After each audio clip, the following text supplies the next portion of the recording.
दुसऱ्या गोष्टी करत बसले असताना तेवढ्यात तिथे एक भोग म्हणजे सोनेरी हरण येते. इतक्यात त्या हरणाकडे सीतामाईची नजर जाते आणि ते हरण तिच्या मनात भरते. तेव्हा ती श्री प्रभू रामचंद्राला सांगते की नाथ, आता काही थोडेच दिवस आपल्या वनवासाचे राहिले आहेत, तेव्हा ते हरण मला आणून त्या हरणीच्या कातळाची मी चोळी बनवून घेऊन जाईल.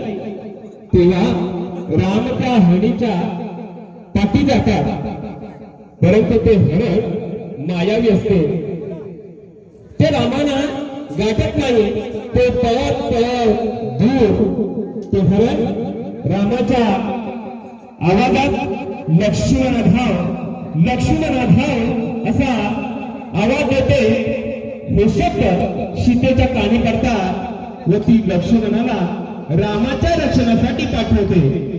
लक्ष्मण जाते वेळी झोपडीच्या बाहेर एक रेषा आखतो व ती रेषा ओलांडू नको असे सांगून रामाच्या रक्षणासाठी जातो. लक्ष्मण गेल्यानंतर मात्र रावण साधूचा वेश धारण करून सीतेला पळवण्यासाठी त्या झोपडीजवळ येतो. परंतु लक्ष्मणाने मारलेल्या रेषेमुळे त्याला आत काही जाता येत नाही. म्हणून सीतामाई भिक्षां देई माई भिक्षां देई माई असा आरोळ मारतो. सीतामाई त्या साधूला आत येण्यासाठी सांगते, परंतु त्याला आत जाता येत नसल्याने तो सीतामाईला त्या बाहेर बोलवतो. तेव्हा ती बाहेर भिक्षा देण्यासाठी जात असते.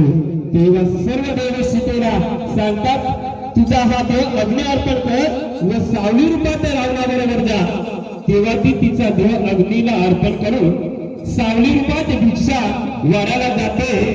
तेव्हा मात्र आपला रावण कपटी डाव साधून त्या सीतेला पळवून लंकेत घेऊन जातो.